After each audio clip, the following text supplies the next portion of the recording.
Table topic है सारे वो हम रिकवर कर देंगे इसके अंदर। और ध्यान देना है सभी को, एक ही फाइल पर एवरीडे वर्क करना है हर किसी को, और 2 महीने तक वही फाइल रहेगी सबके लिए। और इस फाइल को मैं लास्ट में सबको दे दूंगा बाद में, ठीक है ना। मैं इसको ना डी ड्राइव में ना रखकर मैं इसे एफ में रख लेता हूँ, और ये हमारा हो जाएगा 2, अब क्या चल रहा है, अक्टूबर। तो अक्टूबर के नाम से सेव करेगा, अक्टूबर 2000, यहाँ ले लेते हैं 2022 एडवांस एक्सेल, इसको हमने कर दिया अभी सेव। ये फाइल का नाम आ गया। जब भी इस पे काम करें कंट्रोल एस जरूर करते रहेंगे। तो सबसे पहले फाइल को सेव करना है। पहला पॉइंट इसमें जो हमारे पास है, पिछली बार भी हमने देखा है कि एक्सेल का यूज कहाँ कहाँ हो सकता है भाई, स्कूल में, कॉलेज में, यूनिवर्सिटी में, डेटा को मेंटेन करने के लिए, डाटाबेस बनाने के लिए, रिकॉर्ड रखने के लिए, बुक्स का रिकॉर्ड, स्टोर का रिकॉर्ड, मतलब लाखों यूज हैं इसके। डेटा को समराइज करना, जैसे पाइवट में मैंने सिखाया था पिछली क्लास में कि डेटा को समराइज कैसे हम करते हैं, और रिपोर्टिंग बना के देना किसी को, पूरा फॉर्मेट बनाकर रेडी करना, सैलरी शीट तैयार करना, मार्क्स जनरेट करना, परफॉर्मे बनाना, इसी का सारा रोल होता है पूरा एक्सेल का ही उसमें। तो इसमें हम देखेंगे कि इसे ओपन करें कैसे। मैं पहले भी कई तरीके से सिखाए हैं, जैसे अभी फाइल को मैं क्लोज कर देता हूँ, डोंट सेव कर देता हूँ मैं से, ये सेव तो ऑलरेडी है भाई। सबसे बेहतरीन तरीका है, चाहे विंडो 11 हो, एक्सपी हो, 7 हो, 10 हो, नीचे ना सब में जैसे बॉक्स दिख रहा है ना, सर्च प्रोग्राम एंड फाइल, सब में होता नीचे, और छोटा सा इस तरह होगा एक छोटा सा लोगो, और वहाँ पे क्लिक करके यहाँ पे सीधा एक्सेल सर्च कर दो, एक्सेल। तो देखिए एक्सेल जब हम सर्च करेंगे ना, तो हमारी फाइल जो है जितने भी, जैसे 2019 का भी एक्सेल मेरे पास है और 2010 का भी है, पर मुझे ना ये फाइल तो यूज करनी नहीं है। भाई तो सिंपल है कि हमने यहाँ पे क्या करा, क्लिक करा, हमारी फाइल ओपन होगी यहाँ पे, और जो हमने रिसेंट में ओपन करी है ना फाइल, सीधा इधर आना है हर किसी को, और रिसेंट में यहाँ मिल जाएगी फाइल। और एक कंप्यूटर चूज कर लेना सारे बच्चे अपने अपने, और ये उस पर ही बैठना है फिर सबको। तो पहले देखते हैं ये हमारा क्या है। इधर ये जो ऑप्शन दिखाई दे रहे हैं, कुछ टूल्स हमारे पास इधर हैं, इसको हम जानते हैं किसके नाम से, quick axis tool bar, quick axis. इस बार इसको भी पढ़ाएंगे, पिछली बार तो फिर नहीं हो पाया था, इस बार इसकी क्लास चलेगी। क्विक एक्सिस टूल बार पहला पॉइंट है हमारे पास, ये वाला यहाँ पे सेव है। इससे ना माउस से काम कर पाते हैं, जैसे मानो मैं आप क्लिक करूँगा, देखो सेव होगी फाइल माउस के द्वारा। जेड जाना, बैक हटा देगा, वापिस आना, redo, control Z, control Y, मतलब यही ऑप्शन हमें दे रखे हैं। ये न्यू फाइल के लिए आपको मैं कंट्रोल लेना पड़े, सीधा आप यहाँ क्लिक कर दी, नई फाइल खुल जाएगी यहीं से ही। और ऑप्शन करने ऐड करने सिखाऊंगा अभी, बहुत यूज है इसका भी, बहुत काफ़ी पावरफुल ऑप्शन है ये, देखने में ऐसा लगता है। अब इससे ऊपर ये देखो ना, फाइल का नाम लिखा हुआ है, यहाँ रहा है अक्टूबर 2022 और एडवांस एक्सेल। तो ये हमारा क्या है, ये है टाइटल बार, क्योंकि टाइटल से ही हम पहचान पाते हैं किसी भी फाइल का नाम क्या है। ये टाइटल बार है, टाइटल बार। और टाइटल बार के अंदर ही 3 ऑप्शन और हैं, मिनिमाइज, रिस्टोर एंड क्लोज। ये तो सिंपल से तो नाम आ रहे हैं, इनको कर लोगे, पर जिनके नाम नहीं आते उन्हें थोड़ा रीड करने में, जिसके बारे में पढ़ रहे हैं कंपोनेंट्स के, ध्यान देना जो मैं पढ़ा रहा हूँ उसके इंट्रोडक्शन में जो करा रहा हूँ चीज़ें, वो इसके कंपोनेंट्स हैं। और कंपोनेंट्स माने उसके हथियार क्या है, उसके औजार क्या है, टूल्स क्या है, उस पर कैसे कैसे हम काम करेंगे। तो मैं यहाँ पर लिख देता हूँ एक्सेल कंपोनेंट्स। ये कंपोनेंट्स हैं जिसके माध्यम से हम सारा काम करेंगे। इधर आ जाओ, नीचे फाइल है, ये इसे हम बोलेंगे मेन्यू बार। मेन्यूज होते हैं ना, जैसे सेलेक्ट क्या चूज करना है आपको, और मेन्यू बार के अंदर ही सबके क्या है, फिर कुछ फंक्शंस हैं। तो यहाँ पे ये हमारा हो जाएगा मेन्यू बार, ये मेन्यू बार है आपका। और मेन्यू बार के अंदर ही क्या है, टैब्स बनी हुई है हमारे पास, टैब भी तो है फिर बनी हुई, यहाँ पे हमारे पास क्या है, टैब भी बनी हुई है। अब टैब क्या क्या है, फाइल टैब, होम टैब, मतलब मैं लास्ट में टैब कर दूंगा, होम है आपका, इंसर्ट है, पेज लेआउट है। ये ध्यानपूर्वक पढ़ने पड़ेंगे इस बार आपको, क्योंकि कौन सा ऑप्शन कहाँ दे रखा है, किस और कितने टोटल ऑप्शन, उनके नाम पता होना चाहिए। फॉर्मूला, डेटा, रिव्यू, व्यू, ये तो कॉमन है ना। File, home, insert, page layout, formula bar, data, review and view, ये ऑप्शन होंगे। यही हमारे टैब कहलाती है, क्योंकि टैब से ही काम कर पाएंगे हम आगे चल के भी। और कोई भी फाइल ओपन कर लेना इंटरनेट पे भी, कोई भी साइट, वेबसाइट, सब में बने होते हैं मेनू बार, टाइटल बार और टैब सब में होती है, चाहे सीबीएसई बोर्ड की साइट हो, चाहे कोई भी वेबसाइट है। इसका साइज बढ़ाओ। अब हमारे पास इसमें ये क्या है फिर, जहाँ पे जैसे मैं डबल क्लिक करूंगा इस होम बटन पे, माउस की लेफ्ट बटन क्या है, डबल क्लिक करेंगे तो ये ऑटो हाइड हो गया, डबल क्लिक करो फिर हाइड आ जाएगा। शो एंड हाइड रिबन बार, इसको रिबन बार बोलते हैं हम, ये रिबन है और ये सब में कॉमन है, चाहे पेंट हो, Excel, Word, PowerPoint, Access, सब में होता है, बस नोटपैड में नहीं होता रिबन बार। तो ये हो जाएगा रिबन बार। बार माने एक पंक्ति, एक टूल्स, एक पत्ती, एक मतलब एक रिबन बोल सकते हैं, जैसे हम बोलते हैं नॉर्मली। भाई पहले हमने पढ़ा components, activity tool bar, title bar, minimise button, restore, close. उसके बाद क्या आया था मेनू बार, मेनू बार में टैब्स हैं, फिर आया रिबन बार। उसके जस्ट नीचे क्या है, इसको नेम बॉक्स बोलते हैं। और ये बताता है कि जहाँ पर ये सेल है, सेल मिल रहा है ना, तो सेल किस किस से मिलकर बन रहा है, देखो तो यहाँ पे हाईलाइट हो रहा है ये A और 6। पहले हम बोलेंगे A6, कॉलम पहले बोला जाता है, ध्यान देना। इसका एड्रेस है ये A6, क्या है इसका एड्रेस है। तो इसको हम बोलेंगे क्या, नेम बॉक्स। ये नेम बॉक्स होता है। और नेम बॉक्स को ही हम एक्टिव सेल के नाम से भी जानते हैं, मतलब क्योंकि जब मैं क्लिक करूंगा तो मुझे दिखाई देगा, तो एक्टिव सेल कौन सा हो जाएगा, इसमें A6 हो जाएगा, इसका जो एड्रेस है ये। अब इसके साइड में क्या है, यहाँ कुछ लिखा रहा है, मतलब यहाँ तो एड्रेस आ रहा है पर यहाँ पे जो चीज लिखी हुई है उसको वो दिखा रहा है। तो ये है फॉर्मूला बार। फॉर्मूला बार ना एक्चुअल चीज को दिखा देता है कि हमारे पास में लिखा क्या है।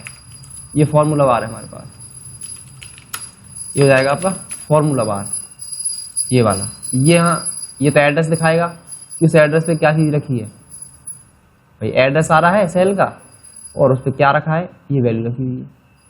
इसको हम आगे बताएंगे। आप इस बार इनडायरेक्ट जब फंक्शन कराऊंगा ना, बहुत इंटरेस्टिंग टॉपिक है, इस बार लुकअप का पार्ट रहेगा, वो बहुत बेहतरीन। ये हमारा हो गया। अब जस्ट नीचे आ जाओ थोड़ा सा, भाई ABCD क्या है, ये कॉलम्स है, इन्हीं को लेवल के नाम से भी जानते हैं हम। ये हमारे हो गए कॉलम, भाई COLUMN, कॉलम हो गए। और कॉलम को हम क्या लेवल के नाम से भी जानते हैं, जैसे कॉलम हो गए A B C, और इन्हीं को हम क्या है लेवल के नाम से भी जानते हैं, ये लेवल ही बोलते हैं इनको। ये लेवल अलग है, स्पेलिंग ध्यान देना, वो लेवल 17 होता है, एक LEVEL होता है, ये लेवल वाला इसमें अलग है, LAVEL है ये लेवल, ये अलग है। इन्हीं को ABCD को हम क्या लेवल के नाम से जानते हैं। और जो 1 2 3 है मेरे, ये रो के लेवल हो जाएंगे, मतलब ये क्या आ जाएंगी, रो हो जाएंगी मेरी, तो इसको हम रो के नाम से जानेंगे। ये रो है हमारे पास, और रो में क्या है 1 है, 2 3 4, इनको भी हम क्या लेवल के नाम से ही जानते हैं, रो लेवल, कॉलम लेवल, इस तरीके से ये लेवल है। फिर हम बात करते हैं जो ये लाइन दिखाई दे रही है ये वाली, वैसे ये छोटा सा खाना है, इसको क्या है सेल के नाम से जानते हैं, क्योंकि सेल में ही बटी होती है पूरी सीट। और जो लाइन दिखाई दे रही है रफली, इसको हम बोलते हैं ग्रिड लाइन। ये ग्रिड लाइन है हमारे पास, ये ग्रिड लाइन आपकी, ये जो दिखाई दे रही है ना, ये लाइन जो रफ लाइट दिखाई दे रही है, ये ग्रिड लाइन है। ये खाली जब कंट्रोल P करते वैसे दिखाई नहीं देती है, पर ये यहाँ दिखाई देंगी, क्योंकि ग्रिड लाइन का ही सारा खेल है इसके अंदर। पूरी सीट जो बटी होती है वो रो एंड कॉलम में ही बटी होती है आपकी, ये ग्रिड लाइन होगी। अब हम बात करते हैं, थोड़ा सा नीचे आ जाओ, ये क्या है इसमें, इसको हम जानते हैं वर्टिकल स्क्रॉल बार के नाम से। वर्टिकल ये स्क्रॉल बार है, मतलब इस तरीके से एक एंगल पे होगा तो वर्टिकल है, खड़ा बिल्कुल। और नीचे भी होता है हॉरिजॉन्टल, ताकि इस पेज को हम क्या लेफ्ट राइट कर सकें, डाटा ज़्यादा है तो लेफ्ट राइट करना पड़ेगा हमें। तो ये हो गया हॉरिजॉन्टल स्क्रॉल बार है, ये हॉरिजॉन्टल स्क्रॉल मतलब जिसे हम खींच सकें, ऊपर नीचे कर सकें, वही स्क्रॉलिंग होती है, हॉरिजॉन्टल स्क्रॉल बार। फिर अब इसमें हमारे पास क्या है, ये तो हो गए वर्टिकल और ये हो गया हॉरिजॉन्टल। अब इसमें ये जो ऑप्शन दिखाई दे रहे हैं ये क्या है, फिर इनको जानते हैं वर्कशीट के नाम से। ये वर्कशीट है, ध्यान देना, वर्कशीट अलग है, वर्कबुक अलग होती है इसमें। ये वर्कशीट है आपकी, और वर्कबुक ये कंप्लीट है। वर्कबुक हम बोलेंगे कंप्लीट सीट को, जिसमें क्या है सारे के सारे इंक्लूड है आपकी क्या चीज, जिसमें सारी क्या है वर्कशीट इंक्लूड हो जाएंगे। वर्कबुक कॉम्बिनेशन ऑफ वर्कशीट, ये हमारी इस तरह होती है। उसके बाद नीचे आ जाओ, ये क्या है इसमें, स्टेटस बार है, स्टेटस बार। इसका एक एक कंपोनेंट्स बड़ा महत्वपूर्ण है एक्सेल का। फिर ये क्या है, जूम स्लाइडर जिसे हम बोलते हैं, जूम स्लाइडर, जूम स्लाइडर, ठीक है, ये जूम स्लाइडर हो गया। इसमें ना 3 पॉइंट बड़े महत्वपूर्ण है। जब भी हम प्रिंट निकालते हैं ना, वैसे तो हम नॉर्मल पे काम करते हैं, नॉर्मल व्यू पे, जैसे देख लो नॉर्मल ये काम करने के लिए होता है, अपनी फाइल रेडी करने के लिए। पर अगला जो पेज का पेज लेआउट है इसमें, ये दिखाएगा कि कितने पेज में कितना डेटा आ रहा है। जैसे पेज ने दिखा दिया कि ये कह रहा है कि भाई इतने पेज के अंदर आपका इतना डेटा जो है आ जाएगा, मतलब ये एक पेज में आ रहा है, आगे तो पेज बंद है सारे तो फ्लॉप हुए पड़े हैं, ये तो दिखेंगे नहीं। इससे अगला जो है प्रिंट प्रीव्यू है, ये ब्रेक कर देता है, ये दिखाता है कि कितना प्रिंट आना है, सिर्फ इतना एक पेज में दिखाएगा। मतलब जब हम सीट को प्रिंट करते हैं ना, एक बार ये चेक कर लेते हैं यहाँ से इमीडिएटली कि भाई ये कितने पेजों में जा रहा है, कितने पेज में ब्रेक होकर आएगा, 3 में, 4 में, 5 देखो पेज लिखा रहा है ना 1, वैसे नॉर्मल में काम करते हैं। ये बड़े महत्वपूर्ण कंसेप्ट है। जूम स्लाइडर तो सबको पता है भाई, मिनिमम कितना 10 और हाईएस्ट 400 है, ऐसे, इससे कम ज़्यादा हम कर सकते हैं। वो तो है ही, हमें नॉर्मल पता ही है कि कंट्रोल दबाएंगे और बीच की जो स्क्रॉल बटन है उसे घुमा के भी क्या साइज को छोटा बड़ा कर सकते हैं, पर माउस काम नहीं कर रहा है मेरा। अब हम बात करते हैं कि टोटल यहाँ पे कॉलम कितने हैं, इसमें टोटल कॉलम की संख्या की बात करेंगे। अरे तो टोटल हम कॉलम की बात करते हैं अभी, तो टोटल कॉलम कितने होते हैं इसमें बताओ, 16 3 84, और टोटल जो रो है वो कितनी है, 10 48 576। और टोटल सेल की बात करें इसमें, वैसे सेल कोई पूछता नहीं है, वैसे मैं लिख देता हूँ, इसमें होते हैं 17 अरब 17 करोड़ 98,65,184, इतने सेल हैं इसमें। छोटे खाने, इनको मल्टीप्लाई कर दो आपस में, संख्या उतनी ही दिखाई देगी, हाँ वो उतनी ही संख्या आ जाएगी, ठीक है। अब मुझे जाना है लास्ट नंबर ऑफ कॉलम पे, कैसे जाएंगे, तो कंट्रोल के साथ हम क्या करेंगे, राइट एरो प्रेस करना पड़ेगा मुझे, राइट एरो की। तो देखना मैं कंट्रोल के साथ राइट एरो प्रेस कर देता हूँ, पहुंच गया XFD। XFD का मतलब क्या है, ये 16,384 नंबर का कॉलम, इसकी पहचान बताता हूँ, ये कैसे पता चलेगी हमें। तो इसका सिंपल सा कंसेप्ट है भाई, आपको एक बार फाइल ऑप्शन पे जाना है और यहाँ ऑप्शन होते हैं, ऑप्शन के अंदर आना है प्रूफिंग पे, सॉरी प्रूफिंग पे नहीं, फॉर्मूले पाइए, और यहाँ देखो एक वर्किंग विद फॉर्मूलाज, यहाँ R1C1 दिखा रखा है ना, इस पर क्लिक कर दो तो सीट ना रोमन स्टाइल में आ गई है। ये रोमन मतलब कैलकुलेशन करने का तरीका अलग है, हमारे इंडिया में तो अलग चलता है, A1 स्टाइल चलता है, वहाँ ये चलता है। तो आगे ना 16,384 कॉलम की संख्या ही तो है। वापस आने के लिए कंट्रोल के साथ वही की प्रेस कर दो, मतलब उल्टा वाला, कंट्रोल के साथ क्या करेंगे, लेफ्ट एरो, तो वापस वहीं पहुंच जाएंगे। अब मुझे वापस इनको तो हटाना पड़ेगा क्योंकि ये तो कैलकुलेशन का नहीं है, तो वापस दोबारा क्या करेंगे, इधर आएंगे, ऑप्शन पे जाएंगे, एडवांस पे चले जाएंगे, सॉरी फॉर्मूले पे जाएंगे, और R1C1 को यहाँ से दोबारा है ना, R1C1 रेफरेंस स्टाइल, ये इसे हटा दो, ओके कर दीजिए, क्योंकि इस बार इसको हम पढ़ेंगे डीप। इस बार मैं एड्रेस फार्मूला कराऊंगा, और सम प्रोडक्ट करेंगे हम, एब्सोल्यूट रेफरेंस वाले कराऊंगा, उसमें सारे रिकवर होंगे इस बार, ये तब समझ बैठेगी चीजें भाई हम F4 क्यों करते थे पहले, उसका रीजन क्या रहा है अब तक, वो अब समझ आएगा। अब लास्ट नंबर ऑफ मुझे जाना है, लास्ट नंबर ऑफ रो पे, लास्ट रो, तो क्या करेंगे उसके लिए भाई, कंट्रोल के साथ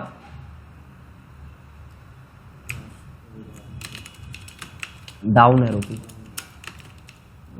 की प्रेस करती है, डाउन एरो। तो देखना मैं कंट्रोल के साथ डाउन एरो की प्रेस करता हूँ तो मैं लास्ट नंबर ऑफ 10 48 5 76 पे आगे नहीं आ गया, और वापस जाना है तो कंट्रोल के साथ अप एरो की कर देंगे तो वापस पहुंच जाएंगे। इससे हम वापस आ गए हैं पे। इस तरीके से, तो इस तरीके से हम ये से कंपोनेंट्स के बारे में जानकारी है। वैसे तो इतने और कुछ नहीं है, बाकी इनके बारे में पहले हमें पता होना चाहिए। एक्टिव सेल कौन सा होता है कि जिस सेल पर मेरा कर्सर क्लिक होगा वही एक्टिव सेल है। जैसा B7 है तो इसका मतलब ये एक्टिव सेल है, और यहाँ होता तो मेरा कर्सर इसका मतलब A1 एक्टिव सेल है। अब हम बात करते हैं इसके वर्जन की। एक्सेल के वर्जन कौन कौन से भी रिसेंट में, रिसेंट तो नहीं, काफ़ी समय से पहले से आए हुए हैं मार्केट में भी वर्जन। अब वर्जन थे आपके, उसमें हम बात करेंगे रो और कॉलम की, कितने कॉलम थे भाई। अगर मैं बात करूं वर्जन 2003 ऑफिस भी था, अगर आपने चलाया हो किसी ने, मैंने चलाया, मुझे पता है। 2007 भी चलाया है मैंने, 2010 में ही आया था। उसके बाद 2013 लॉन्च हुआ था, हर 3 साल में। उसके बाद ये आया था, फिर उसके बाद 2019 भी 2019 में आ गया था। अभी लास्ट ईयर मतलब 2021 में 21 भी स्टार्टिंग में ही आ गया था। और एक 365 ऑफिस भी है, एक लिब्रे ऑफिस भी आया है। वैसे ये यूजुअल ये है हमारे ऑफिशियल जो वर्क होता है इनमें होता है। अगर इसकी हम बात करें रो की, पता है इसमें कितनी थी? 65,500, इसमें 36 रो थी कुल इस वाले में 2003 वर्जन में। अगर आप इसे चला के देखोगे ना, आप पे इसमें ऑप्शन थोड़े कम है और थोड़ा कॉम्प्लेक्स भी है। हमें क्या होता है, जैसे मैं यहाँ पे ये लिख रहा हूँ सम नाम का फंक्शन, आपको ना 2007 ऑफिस में ये सीरीज दिखेगी नहीं ऐसे, 2003 में दिखेंगे, ये 10 में आया था ऐसे। अब कॉलम की बात करें, कुल पता कितने कॉलम थे? 256 थे। और कहाँ 16,384 और कहाँ 256, तो काम तो बड़ा है। हाँ, इनकी जो संख्या रही है ना यहाँ तक 21 ऑफिस तक रो की, वो 10, 48, 576 ही रही है अब तक, इसमें कोई बदलाव नहीं हुआ है। 10, 48, 576 इन सब में सेम रहा है इसका रोल। अब तक का जो 21 तक आए ना लॉन्च में ऑफिस, इन सब में इनका रोल सेम है। और यहाँ पे 16,384 जो संख्या, ये भी सेम ही रही है अभी तक, इसके में भी कोई बदलाव नहीं आया है। तो ये तो हमारे इसके वर्जन के बारे में हो गया कि वर्जन क्या क्या है एक्सेल के। तो इनमें 2003, 7, 10, 13, 16, 19, 21 बस इसमें ही कम थे। बाकी जितने वर्जन अब तक आए ना उन सब में सेम फीचर्स हैं। ऑप्शन बढ़ा दिए गए पर रो कॉलम संख्या सेम है, बस ये ध्यान रखो। तो पुराने वर्जन थे उनमें ये था 2003। अब हम बात करेंगे वही Ctrl+1 कमांड। तो पहले उससे पहले हम देख लेते हैं कि जो कर्सर का जो सिलेक्शन मेथड कितने टाइप होते हैं इसमें। How many type of selection,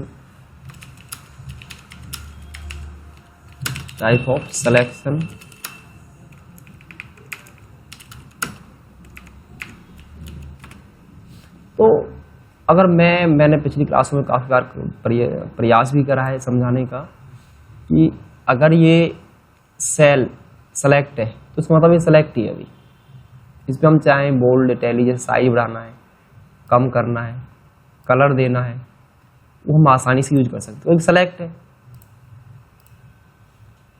दूसरा तरीका क्या है कि अगर मैं कर्सर को थोड़ा इधर ला रहा हूं तो उसका मतलब ये मूव का काम करेगा, मतलब कट का काम करेगा ये ऑप्शन। इसको इधर मैं ड्रैग कर देता हूँ तो कट हो गया, डायरेक्ट कट हो रहा, देखो सीधा। और ये एक्सेल में बहुत बेहतरीन तरीका है। और बाकी ऑप्शनों में तो नहीं है वर्ड वगैरह, पर ये यहाँ कुछ खास ऑप्शंस होते हैं इसमें, देख रहे हो ना। इसको हमने कट कर दिया। ये मूव करने का तरीका है। ये था सेलेक्ट का, मतलब ये सेलेक्ट हुआ पड़ा है। ये मूव का है। तीसरा है ड्रैग का। जब इस तरह का सिंबल दिखना लगे मतलब ये अगर ऊपर फॉर्मूला लगा हुआ तो फॉर्मूले को नीचे कॉपी पेस्ट मार देगा, और सेम वैल्यू ऊपर तो नीचे सेम ले आएगा। ड्रैग, तो हमारी वैल्यू क्या यहाँ पे ड्रैग होगी। और Ctrl+Z से बैक कर दो। हाँ, इधर ड्रैग करेंगे तो इधर आ जाएगा ऐसे। तो ड्रैग तो आप किसी तरफ ऊपर करेंगे, आप ड्रैग ऊपर आ जाएगा। राइट करेंगे ड्रैग, ये राइट फिल हो जाएगा। तब ये जो प्लस का सिंबल आता है ना, ड्रैगिंग के लिए ही होता है स्पेशल, ड्रैग करता है, ड्रैगिंग जिसे बोलते हैं। अगर मैं यहाँ पे कंट्रोल दबा दूं कीबोर्ड से तो देखना ये सिंबल ही बदल जाएगा। एक और देखो छोटा सा बच्चा जुड़ गया उसके साथ है, चाइल्ड क्लास जुड़ गई, तो इसका मतलब कॉपी का काम करेगा। अभी अब मैं कंट्रोल दबा के कहीं से पकड़ लेना, बस नीचे छोड़ के ऊपर से जब इस तरह दिखे तो इसे कॉपी पेस्ट कर सकते हो। कंट्रोल दबा के रखना है कीबोर्ड से, जितनी कॉपी करनी है आप कॉपी कर दीजिए। देख रहे हो ना, तो कंट्रोल जेड से बैक। तो पहले तो एक्सेल पे काम करने से पहले यही बताओ कि इसके जो माउस है उसकी परफॉर्मेंस क्या होती है और क्या सिंबल आने पर क्या एक्टिविटी वो करेगा। ये सारा काम हमने यहाँ पे देखा कि भाई ये जो ऑप्शन है ये क्या कर रहा है, हमारे मूव कर रहा है डेटा को, और जब इधर करते हैं तो प्लस जब सिंबल आता है तो ये क्या करेगा, नीचे डेटा को ड्रैग, सेम जो ऊपर डेटा है तो कॉपी कर देगा। और कोई फॉर्मूला लग रहा है कहीं पे हम सम निकालने, एवरेज निकालने, तो वहाँ पे ये अलग तरीके से काम करेगा। उसके बाद है हम कंट्रोल 1 कमांड पे आएंगे, और जो बिल्कुल एक्सेल का जीरो लेवल यहीं से स्टार्ट होता है, यहीं से ही है इसका जीरो लेवल। इसको हम बोलेंगे फॉर्मेट सेल। आज हम क्या है कि कुछ फॉर्मेटिंग करना सीखेंगे। एक चीज ध्यान देना कि जब भी हम एक्सेल में कोई डेटा राइट करते हैं, कोई नंबर लिखते हैं, तो वो जनरल फॉर्मेट पहले से होता है, मतलब सिंपल होता है, जनरल होता है, उसी कोई फॉर्मेटिंग तो होती नहीं है। अब ये देखें कि नंबर और एक्सेल में नंबर की और टेक्स्ट की पहचान कैसे की जाएगी। सबसे पहली बात है, अगर नंबर देखना, जब मैं कोई नंबर टाइप करता हूँ, जैसे मैंने 2000 लिखा और एंटर करने पर अगर उस राइट साइड पहुंच रहा है अपने आप ही सेल में, इसका तो नंबर है।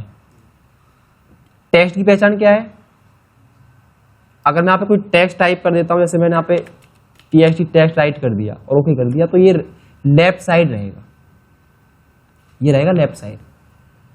टेक्स्ट और नंबर की एक्सेल में पहचान ये है, अगर डेटा रिटर्न करने पर राइट साइड मूव कर रहा है, इसका मतलब इसकी कैलकुलेशन की जा सकती है, और ये क्या है, मेरा नंबर है।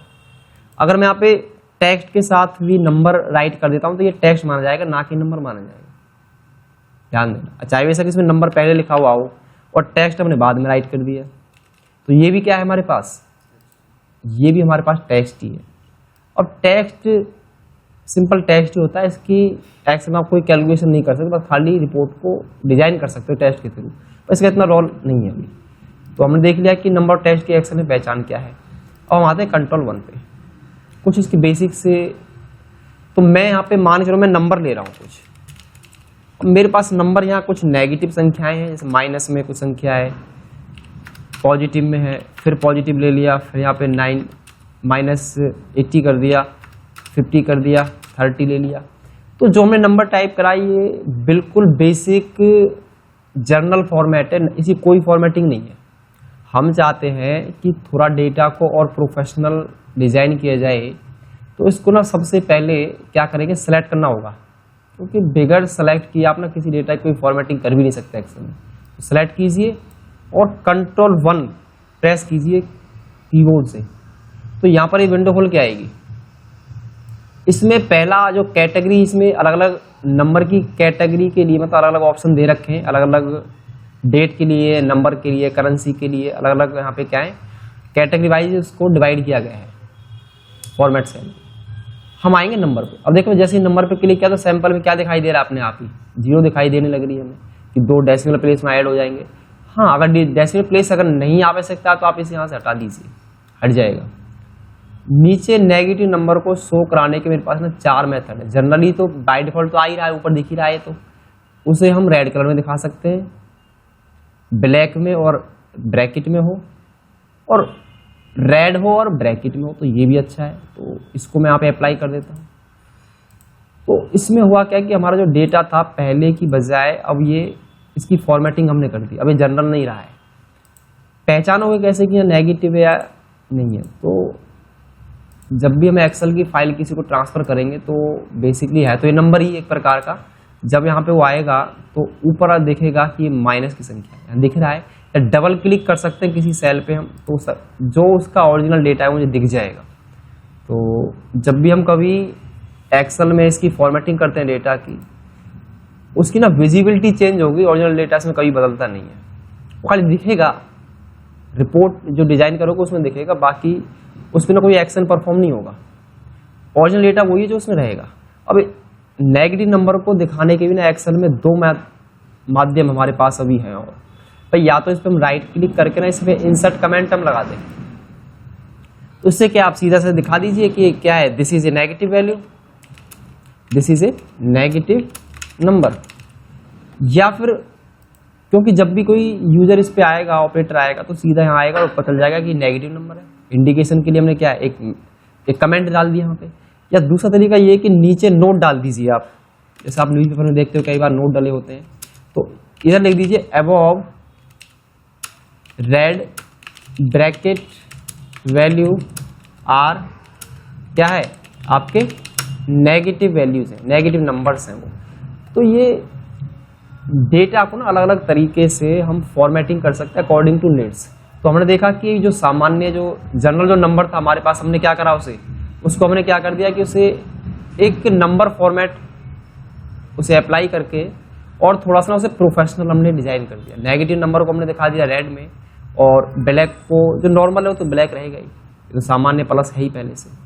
अब मान के चलो आपके पास इधर यहाँ कोई अमाउंट्स है, कोई अमाउंट की फॉर्मेटिंग करेंगे, तो अमाउंट की फॉर्मेटिंग जैसे मैं टाइप कर रहा हूँ तो जनरल फॉर्मेट है पहले से ही, ठीक है, ये तो जनरल है हमारे पास।